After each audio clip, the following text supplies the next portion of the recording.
Hello friends, welcome to WiFi study changing the way of learning. स्वागत है आप सभी का इंडिया के number 1 study channel WiFi study पर, पार्ट ऑफ अनअकैडमी।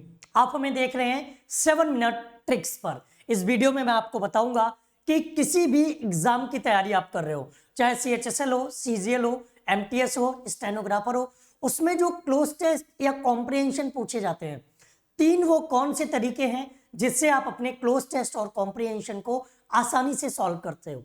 सबसे पहले मैं आपसे बात करूंगा कॉम्प्रिहेंशन की। जब भी आप कॉम्प्रिहेंशन की बात करते हैं तो ये एक ऐसा टॉपिक है जिसमें ग्रामर का कोई रूल फॉलो नहीं होता, लेकिन ये हर एग्जाम में पूछा जाता है और इसीलिए इसे कंपटीशन का हार्ट कहा जाता है। कंपटीशन का दिल है, इसके बिना कंपटीशन अधूरा है।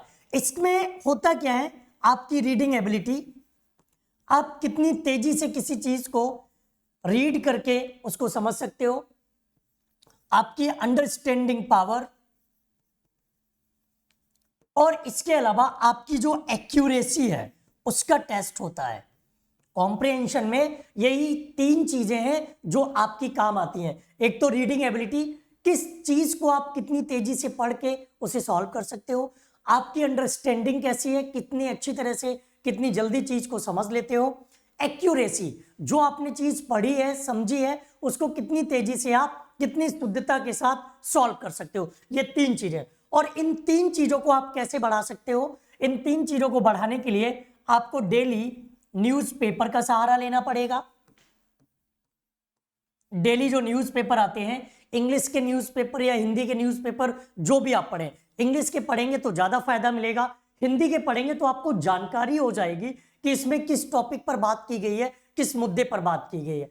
या फिर आप स्टोरीज पढ़ सकते हो, नॉवेल्स का सहारा ले सकते हो, मूवीज का भी सहारा ले सकते हो। जो डॉक्यूमेंट्री मूवीज होती हैं उनका सहारा, वो वैसी मूवीज नहीं जिनमें कुछ लेना देना नहीं होता आपकी रियल लाइफ से, और आपकी जो एजुकेशनल लाइफ है उससे कोई मतलब नहीं, उन मूवीज को नहीं देखना है। मूवीज मीन्स जो डॉक्यूमेंट्री पर आधारित होती हैं। जब आप इनको पढ़ोगे तो आपके अंदर अवेयरनेस आएगी, आपको किसी भी टॉपिक की जानकारी हो जाएगी। जब आपको जानकारी उसकी होगी, चाहे वो हिंदी में हो या इंग्लिश में हो, तब आप उसके सवालों के जवाब आसानी से और एक्यूरेसी के साथ दे सकते हो।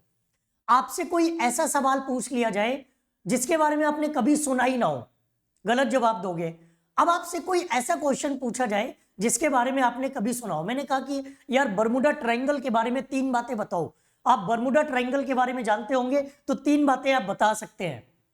तो अगर आप स्टोरीज, मूवीज, नॉवेल्स, इन चीजों को पढ़ते हो, न्यूज़पेपर को पढ़ते हो, तो आपके अंदर अवेयरनेस आती है, और अवेयरनेस से क्या होगा कि आपकी एक्यूरेसी इंक्रीज होती है।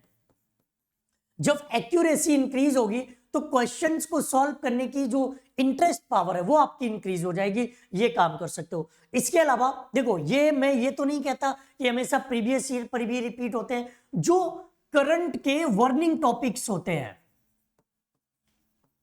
करंट वर्निंग टॉपिक्स, उनसे रिलेटेड क्वेश्चंस इसमें पूछे जाते हैं। इन पर भी आपको ध्यान देना है। करंट वर्निंग टॉपिक्स का मतलब है कि ऐसे टॉपिक्स, ऐसे क्वेश्चंस रखे जाते हैं, ऐसे नोट्स रखे जाते हैं जो हाल फिलहाल के समय में बहुत फेमस रहे हो। जैसे पिछले 2 साल से कोरोना चल रहा है, तो कोई भी एग्जाम होगा तो कोरोना से रिलेटेड पैसेज पूछा जाएगा। इंडिया में ऐसा धर्म के नाम पर दंगे होते रहते हैं, उनसे रिलेटेड भी क्वेश्चंस पूछे जाते हैं। इंडिया में अभी रेलवे स्टूडेंट्स ने आंदोलन किया, उससे रिलेटेड भी पैसेज बन सकते हैं। तो जो बर्निंग इश्यूज होते हैं, करंट इश्यूज होते हैं, जो सोसाइटी से रिलेटेड होते हैं, सोशल इवेंट्स होते हैं, उनसे रिलेटेड। कई बार आप लोग क्या करते हो कि पढ़ रहे हो क्लोज टेस्ट SSC के लिए, और हो सकता है बुक बैंक वाली पढ़ रहे हो, तो उसका आपके एग्जाम से कोई लेना देना नहीं है। ये 2 बातें आपको कॉम्प्रिहेंशन के लिए ध्यान रखनी है कि करंट इश्यूज पर ध्यान देना है, अपनी रीडिंग एबिलिटी को इंप्रूव करना है। रीडिंग एबिलिटी अगर इंप्रूव होगी तो ग्रामेटिकल टर्म्स अपने आप आपके इंप्रूव हो जाते हैं।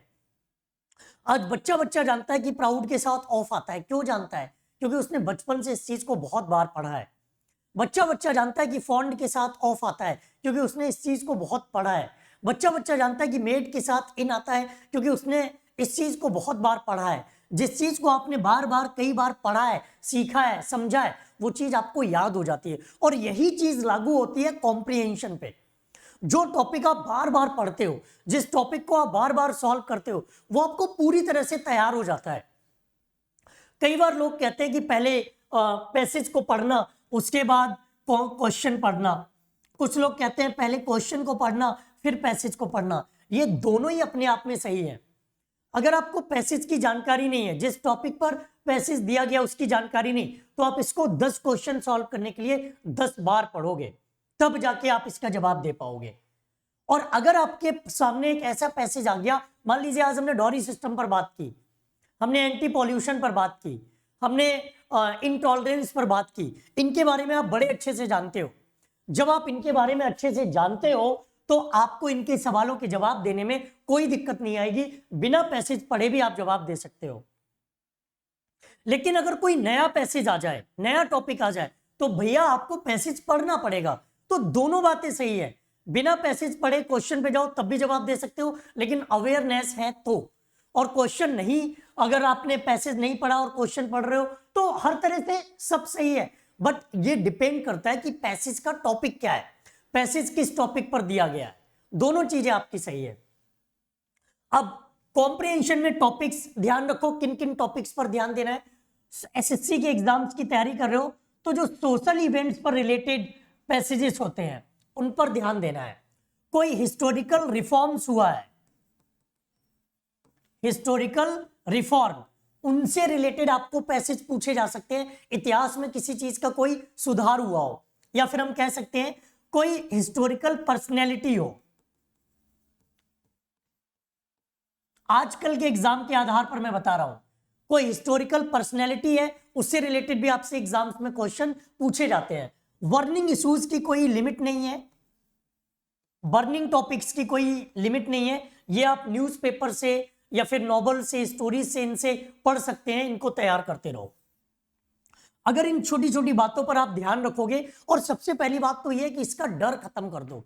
अपने मन में यह मत रखो कि ये बहुत कठिन चीज है, अपने मन में यह मत रखो कि ये टफ चीज है। ये आसान है, आसान था, आसान रहेगा।